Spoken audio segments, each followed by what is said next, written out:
This video is going to deal with the top 5 tarot card myths. The first one is that tarot cards are evil. The first and biggest myth is that they are anti-Christian or evil. People who believe this tend to believe the cards work because they're infused with some sort of dark power. This myth, like all myths, contains a tiny grain of what used to be truth that has been twisted beyond recognition. Think about the old telephone game.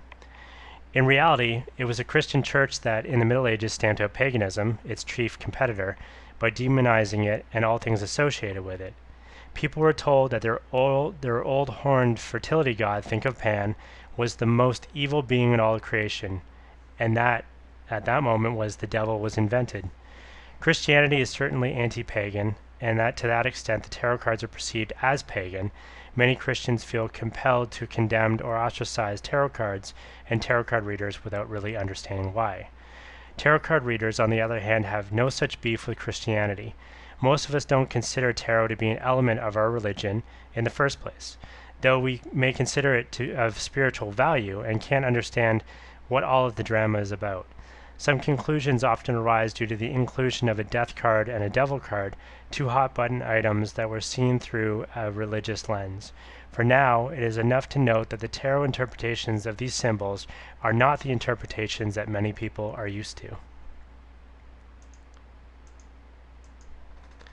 The second one is that tarot is a scam.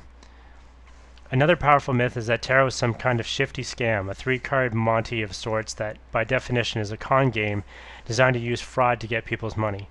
Sadly, there are dishonest hustlers in every profession, doctors, lawyers, contractors, florists, you name it, that are unqualified people posing as qualified professionals charging money for a substandard service or services that are never delivered in every industry and field. Tarot is no different, but is no more susceptible to infiltration by dishonest individuals than any other profession or service area. The main argument, it appears, is that tarot readers may present themselves as something that they're not, psychic or fortune tellers, for example, that a skeptic may decide simply cannot be true. At the heart of this issue is the difference between what being psychic means to different people who either claim it to be or perceive the claims of others. It all depends on your answer to the question, what does it mean to be psychic? Myth number 3 is that tarot cards are magic. Virtually no one who has any knowledge of or experience with tarot cards believes the cards themselves are magic.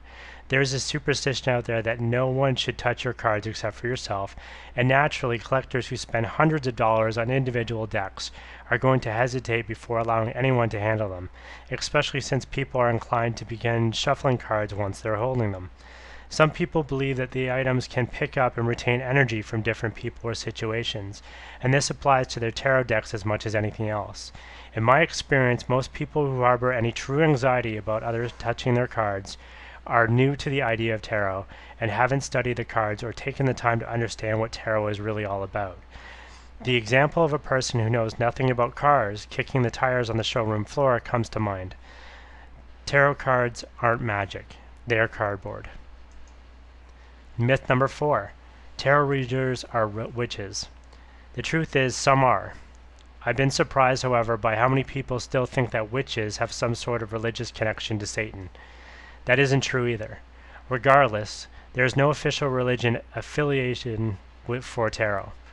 Some tarot readers are Jewish or Christian, others are something else, or nothing at all.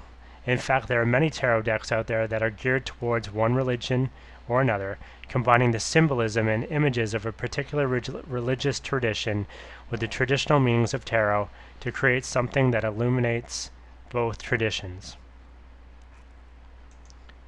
Myth number 5. You have to be psychic to read tarot cards.